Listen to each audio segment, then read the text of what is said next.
होते हैं उनका चेहरा उनकी हालत बयां कर देता है। मास्टर भी कुछ ऐसा ही था। उसके चेहरे की हंसी साफ साफ राहुल को आने वाली मुसीबत की दस्तक दे रही थी। राहुल पर वैसे ही मुसीबतों का पहाड़ था, पर वो जानने के लिए बेताब था कि मास्टर उसकी मुश्किल बढ़ाने आया है या फिर साथ में काम करने का कोई तरीका ढूंढ लाया है। मास्टर के पास भी राहुल के लिए सवालों का पुलिंदा था। इससे पहले राहुल मास्टर से कुछ पूछ पाता, मास्टर इधर उधर देखकर राहुल को सगाई की भीड़ भाड़ वाले माहौल से दूर एक ऐसे कमरे में ले गया जो खाली था। पर उस वक्त घर के हॉल में कोई तीसरा भी था जिसने राहुल और मास्टर को उस कमरे में जाते हुए देखा। वो थी शालिनी, जो इन दोनों की बातचीत सुनने के लिए उत्सुक थी। पर मास्टर ने कमरे में जाते ही दरवाजा बंद कर लिया था। हैरान परेशान शालिनी उनकी बात सुनने का रास्ता ढूंढने लगी और तभी उसकी नजर हॉल की बालकनी पर पड़ी जो कमरे के ठीक पास ही थी। शालिनी भागते हुए उस बालकनी पर पहुंची तो देखा कि वहां से कुछ ही दूर ऊपर की तरफ उस कमरे का रोशनदान था जहां मास्टर और राहुल इस वक्त न जाने क्या बात कर रहे थे। शालिनी उस बालकनी की दीवार पर रेंगते हुए धीरे धीरे रोशनदान से होते हुए उस कमरे की छत पर जाकर अपने नाखूनों से छत को नोचकर वहीं छिपकली की तरह चिपक गई। मास्टर और राहुल को शालिनी के होने की भनक तक नहीं थी। राहुल के हाव भाव देखकर शालिनी समझ गई थी कि राहुल भी मास्टर की मौजूदगी से खुश नहीं है और तभी राहुल ने झल्लाते हुए मास्टर से कहा, हम दोनों के रास्ते और मंजिल अलग हो चुके हैं मास्टर, फिर अब तुम मुझसे क्या चाहते हो? मास्टर ने हंसते हुए कहा, राहुल, तुम्हारे बाप ने मुसीबत के वक्त तुम्हें अकेला छोड़ दिया। तुम्हारे अपने खून चंद्रवंशियों ने तुम्हें अपनाया नहीं।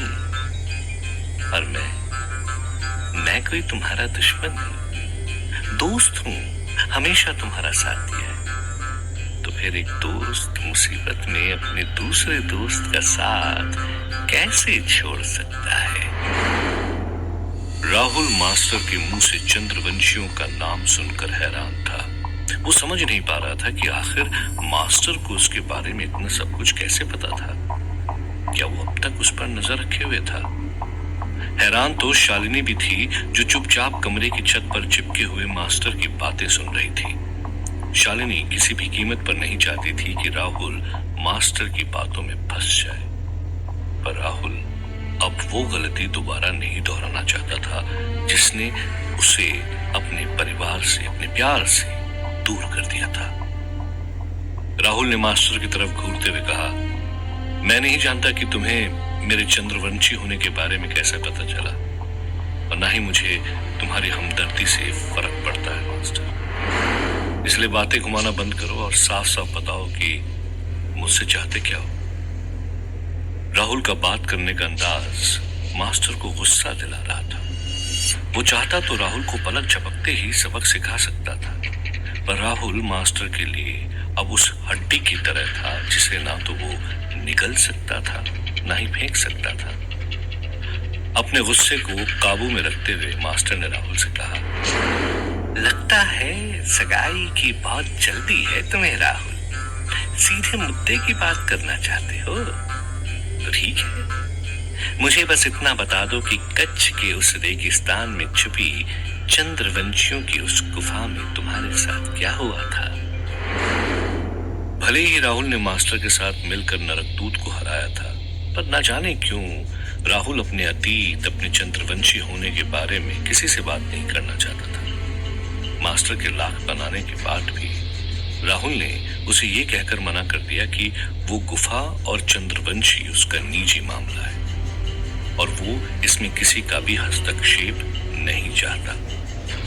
मास्टर भी जानता था कि राहुल अगर कोई बात ठान लेता है तो इतनी जल्दी मानता नहीं। इसीलिए बिना राहुल से बहस किए मास्टर ने वहां से जाने का फैसला किया। पर जाते जाते मास्टर ने राहुल से मुड़कर कहा कि राहुल, अगर कभी भी तुम्हारे विचारों ने करवट ली तो मुंबई शहर के टावर ऑफ साइलेंस कब्रिस्तान में मुझसे मिलने आ सकते हो। राहुल ने हैरानी से पूछा, कब्रिस्तान के अलावा रुकने के लिए और कोई जगह नहीं मिली तुम्हें? मास्टर ने तंज करते हुए कहा, जिंदा इंसान सच से भागता है राहुल, एक मुर्दा ही है जो सच को गले लगाकर चैन की नींद सोता है। कभी गौर से सुनना, मुर्दों के बीच पसरे हुए सन्नाटे में भी एक गूंज छुपी होती है। ये कहते हुए मास्टर वहां से चला गया। मास्टर की वो हंसी राहुल को चुभ रही थी। वो अच्छे से जानता था कि आज सगाई के बाद शादी में कुछ ही दिन बचेंगे और उससे पहले राहुल को अपनी मां से किया वादा निभाना था। पर राहुल समझ नहीं पा रहा था कि अगर उसके पिता चंद्रवंशियों के पास नहीं थे तो आखिर कहां गायब हो गए। ये सवाल राहुल को मन ही मन खाए जा रहा था। तभी राहुल की मौसी ने राहुल को आवाज देकर पुकारा। राहुल के बाहर जाते ही शालिनी फौरन छत की दीवार से कूदकर जमीन पर आ खड़ी हुई। शालिनी का मकसद साफ था, वो किसी भी कीमत पर राहुल को मास्टर से मिलने नहीं देना चाहती थी। वो अच्छी तरह जानती थी कि मास्टर दोबारा राहुल को बहलाने की कोशिश करेगा।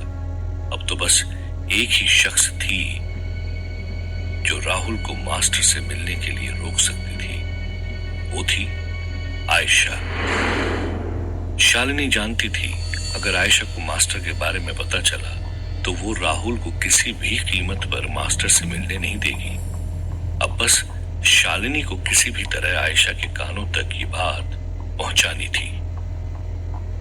बिस्तर पर पड़ा खूबसूरत लहंगा, टेबल पर रखे ढेरों मेकअप के सामान से आयशा का रूम लदा पड़ा था और इन सब के बीच अपने वॉशरूम से निकलकर भीगे बालों में टॉवल में लिपटी आयशा बाहर आकर खुद को आईने में निहारने लगी। उसके खूबसूरत चेहरे पर खुशी साफ झलक रही थी और हो भी क्यों ना, आखिर आज उसकी सगाई जो थी।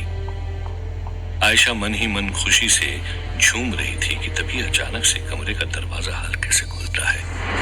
आयशा चौंकते हुए पलट कर देखती है तो दरवाजे पर शालिनी खड़ी थी। आयशा ने हैरान होकर शालिनी से पूछा, ये दरवाजा तो अंदर से लॉक था, फिर तुमने इसे खोला कैसे? शालिनी ने मुस्कुराते हुए कहा, शायद सगाई की एक्साइटमेंट में तुमने ठीक से बंद नहीं किया होगा। शालिनी के लड़की होने के बावजूद न जाने क्यों उस छोटी सी टॉवल में आयशा को शालिनी के सामने असहज महसूस हो रहा था। इसलिए उसने शालिनी से बाद में आने को कहा, पर शालिनी अपने पीछे दरवाजा बंद करते हुए आयशा की तरफ बढ़ी और कहा कि तुम्हें तैयार करने ही तो राहुल की मां ने मुझे यहाँ भेजा है और मुझसे क्या शर्माना, मैं भी तो एक लड़की हूं, है ना? ये कहते हुए शालिनी ने बिस्तर पर पड़ा आयशा का ब्लाउज उठाया और वो आयशा को ब्लाउज पहनाने में मदद करने लगी। आयशा को तैयार करते हुए बातों ही बातों में शालिनी ने बड़ी ही चालाकी से राहुल की बात छेड़ दी थी।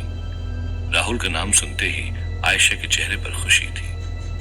आयशा ने शालिनी से पूछा कि क्या राहुल तैयार हो गया है? शालिनी मानो जैसे इसी प्रश्न का इंतजार कर रही थी। उसने बड़े ही भोले अंदाज में कहा कि तैयार तो तब होगा ना जब उसे अपने दोस्तों से मिलने से फुर्सत मिलेगी। आयशा ने पूछा, दोस्त?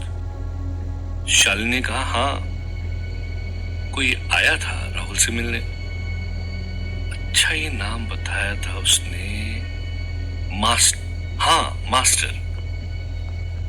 मास्टर का नाम सुनते ही आयशा चौंक गई। उसके चेहरे का रंग उतर गया। आयशा उसी वक्त राहुल से मिलना चाहती थी, इसलिए बिना कुछ कहे वो कमरे से बाहर जाने लगी तो शालिनी ने उसे रोकते हुए कहा, ओ मैडम, इतनी भी क्या जल्दी है, कुछ कपड़े तो पहन लो।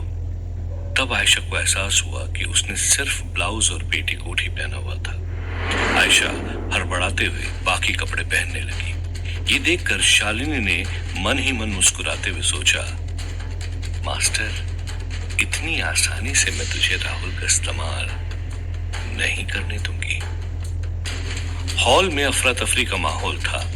रिश्तेदार सगाई की तैयारियों में लगे हुए थे। कमरे को चारों तरफ फूलों से सजाया जा रहा था और इन सब के बीच सोफे पर बैठा राहुल अपनी सोच में गुम था। तभी राहुल की मौसी ने आकर राहुल से सगाई की अंगूठी के बारे में पूछा। राहुल को याद आया कि कच्छ जाने की हड़बड़ी में वो सुनार की दुकान से सगाई की अंगूठी तो लेना भूल ही गया है। राहुल अंगूठी लाने के लिए हड़बड़ी में घर से बाहर निकल गया और उसी वक्त आयशा भी हॉल में आकर राहुल को चारों तरफ ढूंढने लगी। आयशा राहुल को फोन कर रही थी पर वो फोन नहीं उठा रहा था कि तभी राहुल की मौसी ने आयशा को बताया कि राहुल अभी अभी बाहर गया है। आयशा ने बालकनी से झांक कर देखा तो राहुल अपनी कार में बैठने ही वाला था। आयशा सीढ़ियों से उतरते हुए सड़क पर पहुंची और राहुल को आवाज देने लगी, राहुल। राहुल आयशा को इस तरह चिल्लाते हुए देखकर रुक गया और आयशा के पास आकर पूछा, क्या बात है आयशा, तुम इतनी परेशान क्यों लग रही हो? आयशा ने हाँफते हुए राहुल से पूछा कि क्या तुम मास्टर से मिलने जा रहे हो? राहुल जानता था आयशा मास्टर से अब भी कितनी नफरत करती है। राहुल ने आयशा को समझाने की कोशिश की पर आयशा राहुल की एक बात नहीं सुन रही थी। आयशा ने गुस्से में राहुल से पूछा, राहुल, तुमने मुझसे वादा किया था कि तुम कभी उस मास्टर से नहीं मिलोगे, फिर क्यों आया था वो तुमसे मिलने? क्यों वो हमारा पीछा नहीं छोड़ रहा है? राहुल ने गहरी सांस लेते हुए आयशा को यकीन दिलाया कि जो भी हो वो मास्टर से अब कोई नाता नहीं रखेगा। उसके लिए अब सिर्फ आयशा और उसका परिवार ही सब कुछ है। पर अभी वो जिस काम से बाहर जा रहा है वो नहीं किया तो सगाई नहीं हो पाएगी। राहुल ने भोला सा चेहरा बनाते हुए आयशा से कहा कि सॉरी आयशा, मेरी गलती है, मैं सगाई की रिंग लाना ही भूल गया। अब प्लीज मुझे जाने दो वरना बाद में तुम ही मुझ पर गुस्सा करोगी। आयशा ने हामी में सर हिलाया। वो अकेली सड़क पर खड़ी राहुल को जाते हुए देख रही थी। आयशा के मन में मास्टर को लेकर अभी भी संकोच था पर आयशा ने भी ठान लिया था कि इस बार जो हो जाए वो राहुल को मास्टर के चंगुल में फंसने नहीं देगी। उधर चंद्रवंशियों की गुफा में पुष्कर ने अपने शूरवीर योद्धाओं की बैठक बुलाई थी। ऐसे योद्धा जिन्होंने अनगिनत पीढ़ियों से अपने चंद्रवंशी कबीले की रक्षा की थी। पुष्कर ने गहरी आवाज में उन सभी का संबोधन करते हुए कहा, सालों बाद राहुल का इस गुफा में आना कोई इत्तेफाक नहीं है। ये दस्तक है आने वाले जंग की।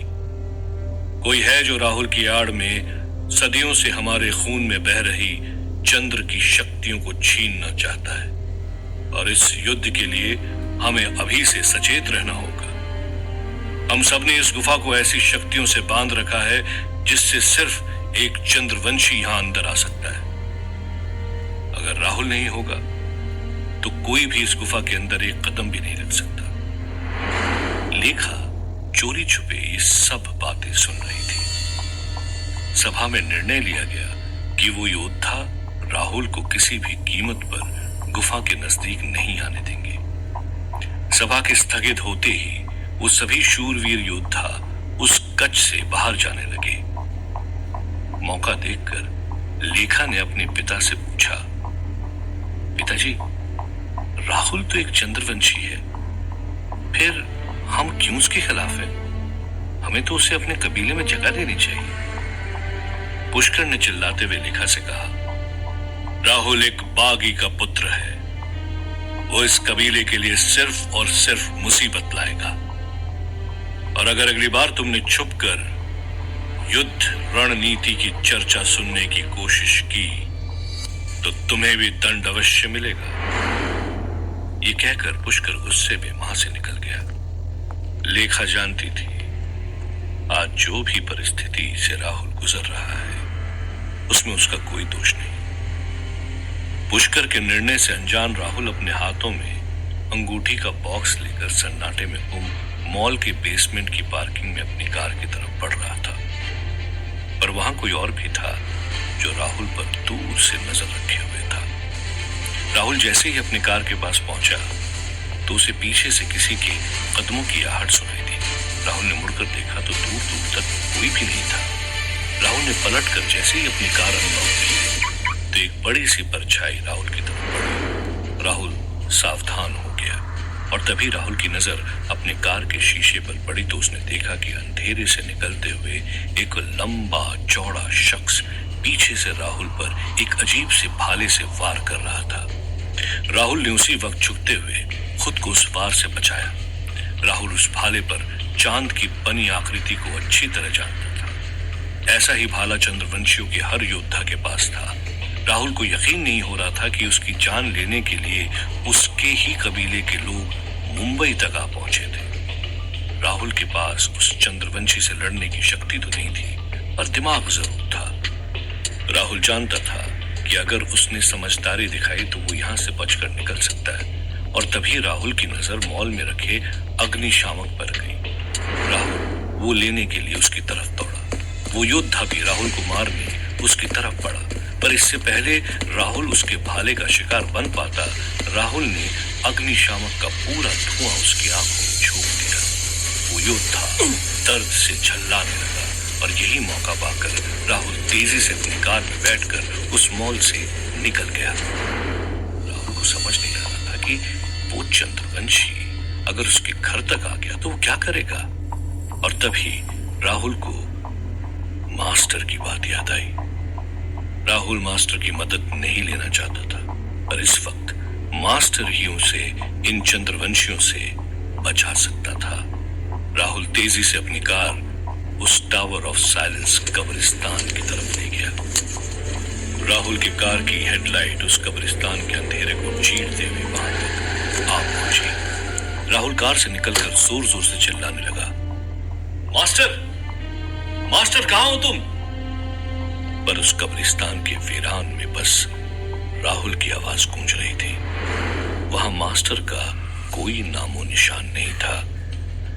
राहुल ने पलट कर देखा तो चंद्रवंशी राहुल के पीछे वहां भी आ पहुंचा था। राहुल के पास अब लड़ने के अलावा कोई चारा नहीं था। राहुल भले ही एक मामूली इंसान था, पर उसके अंदर हार ना मानने वाला जज्बा था। राहुल अपने ही कबीले के लोगों से मरने के लिए तैयार था, पर उनके सामने घुटने टेकने के लिए नहीं। शायद इसी मुसीबत से बचने के लिए सालों पहले राहुल के असली माँ बाप ने उसे ओमकार के जिम्मे छोड़ा था। जिंदगी और मौत के बीच राहुल को बचपन में अपने हिंदी टीचर की वो कविता याद आ रही थी, मुश्किलें भी आदमी को देखकर असर करती है, किसी को मजबूर करती है तो किसी को मजबूत करती है।